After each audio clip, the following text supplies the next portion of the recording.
अगर आपको हमारी वीडियो पसंद आती हो तो लाइक एंड सब्सक्राइब जरूर कर दिया करें। धन्यवाद। ज्ञान उसी को जल्दी प्राप्त होता है जिसे ज्ञान प्राप्त करना सबसे अधिक होता है। अगर आप किसी से बड़े हो या फिर आपने कोई काम और तुलना में पहले से करना शुरू कर दिया है तो उसका मतलब ये नहीं है कि आप दूसरे से पहले ही वो काम कर देंगे।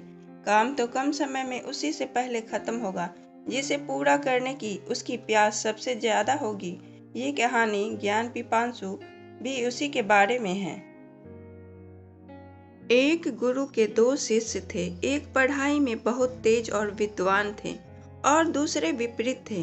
पहले शिष्य की हर जगह प्रशंसा और सम्मान होता था, जो कि दूसरे शिष्य को लोग नजरअंदाज कर रहे थे। एक दिन रोष में दूसरे शिष्य गुरु जी के पास आया। बोला, गुरु जी, मैं उससे पहले आपके पास विद्या अध्ययन कर रहा हूँ, फिर भी आपने उसे अधिक शिक्षा क्यों दी?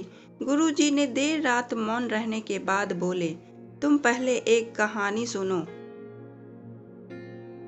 एक यात्री कहीं जा रहा था। रास्ते में उसे प्यास लगी। थोड़ी दूर पर उसे एक कुआं मिला। कुएं पर बाल्टी तो थी लेकिन रस्सी नहीं था, इसीलिए वह आगे बढ़ी। थोड़ी देर बाद एक दूसरा यात्री उसके पास आया। कुएं पर यात्री ने देखा। देखकर वह इधर उधर पास में ही बड़ी बड़ी घास लगी थी। उन्होंने कुआं के लिए रस्सी बनाने का काम किया। थोड़ी देर में ही एक लंबा मोड़ तैयार हो गया।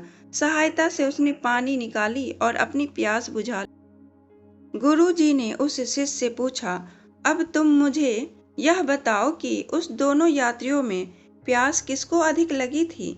शिष्य ने तुरंत उत्तर दिया, दूसरे यात्रियों को। गुरुजी फिर बोले, प्यासा दूसरे यात्रियों को सबसे ज्यादा लगी थी। यह हम इसलिए कह सकते हैं क्योंकि यहाँ पर श्रद्धालुओं के लिए अभ्यास किया जाता है। एक ही प्रकार की लाइफ सहपाठी में ज्ञान की प्यास है, जिसके लिए वह कठिन परिश्रम करता है, जबकि तुम ऐसा नहीं करते हो। शिष्य को भी अपने प्रश्नों का उत्तर मिल गया और वह भी अब कठिन परिश्रम में जुट गया। ज्ञान उसी को शीघ्र प्राप्त होता है जो ज्ञान पिपासु हो। इसीलिए जब भी आप अपने लक्ष्य तक पहुंचे तब सफलता मिलेगी। हमें उम्मीद है कि यह ज्ञान पिपासु मोटिवेशनल स्टोरी आपको पसंद आएगी। अगर आपको पसंद हो तो अपने दोस्तों के साथ भी शेयर करें और कमेंट में जरूर बताएं कि कैसी लगी यह स्टोरी।